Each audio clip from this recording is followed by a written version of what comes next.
The Radio Forest Podcast. Forrest, how you doing? Doing pretty good. How are you? I'm good. Thanks for having me on the show. Lee, thank you for checking in with me today. How's everything going?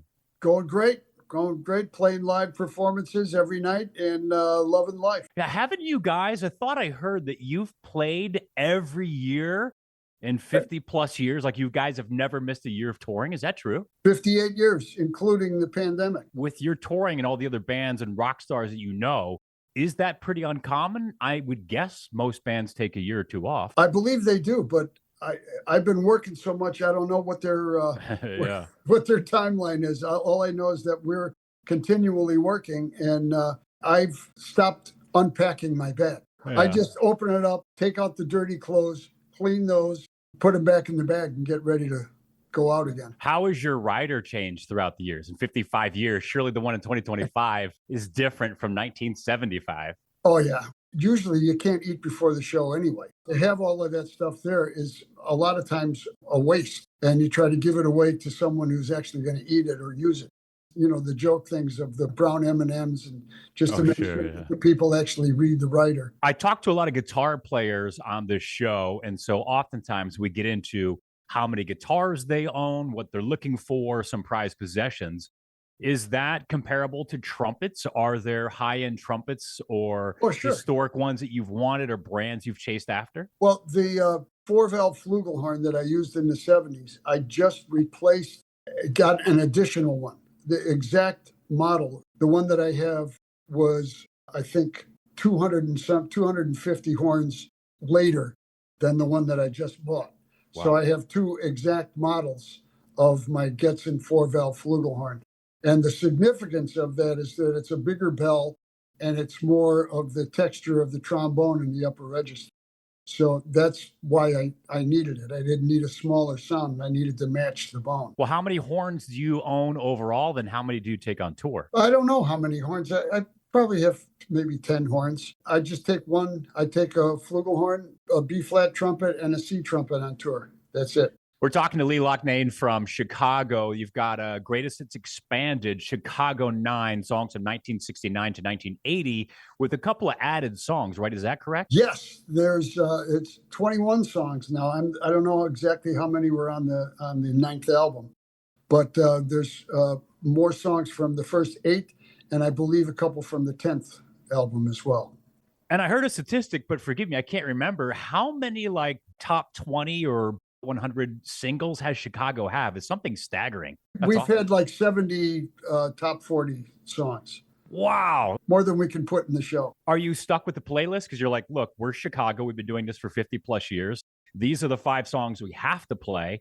How much room do you have to wiggle with the set list? You know, I don't know how much, we can say that we are pigeonholed into this. We try to put a show together that is meaningful, covers our entire career, and resonates with the audience. So you start out with a bang. We start with introduction, which really shows what the band has always done, what we are capable of doing. And by the time you finish that song, then we do hit after hit. I mean, most bands can't go out there and play hit after hit. They have to do a couple of covers to put a full show together. And we are unique in that way, that we have more hits than we can actually play. Yeah, you're considered one of the longest running and most successful rock groups with more than 100 million albums sold. How does that, I guess I don't even know what my question is other than like, congratulations. And boy, are my arms tired.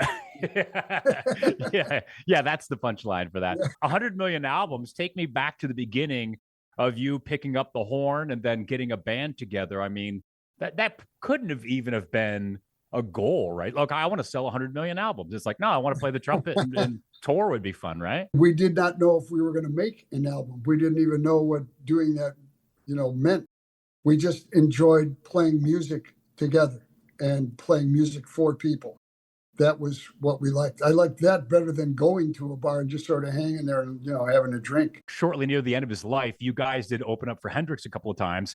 Yeah. And he talked about, hey, I'd love to have you guys on the next Hendrix album. Yeah, we definitely talked about that. Unfortunately, he did not make it to that next album.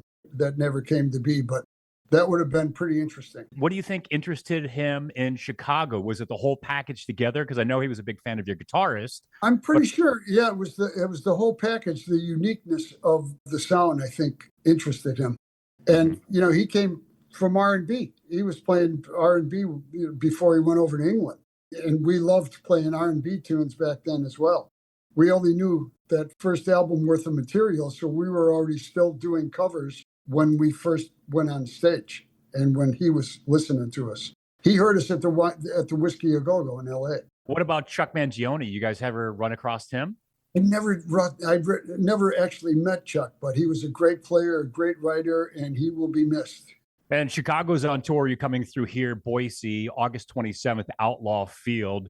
Tell me about the shows. How long do we anticipate you guys playing on stage? We talked about trying to get that set list in. We do 2 sets. We do about an hour, take a 20-minute break, and do another hour. And everybody seems to have a good time, and we plan on giving it to them. You've had some changes. You've had some people pass within the group, and so you've had to add, I don't know, support players, I guess. When they come in, it's obvious that they know the songs. They might, oh, that's a G sharp. Oh, I didn't realize that. The little intricacies they become aware of, and we let them bring their personality into the same arrangements that we've been playing.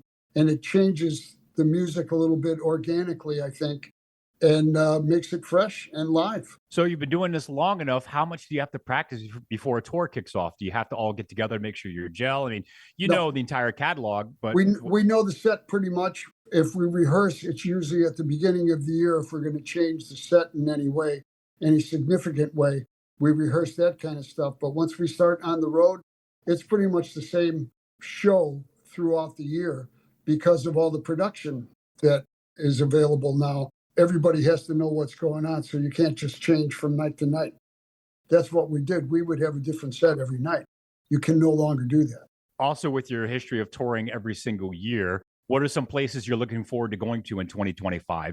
We just played Boston, and I love walking through the Common. I have this little pizza joint that I go to every time. So I look forward to doing that, and Boston is great. Well, it's Loughnane from Chicago, songs from 1969 to 1980. They've got a Grandest Hits expanded Chicago 9, plus on tour, like we said, August 27th here in Boise, Idaho at Outlaw Field.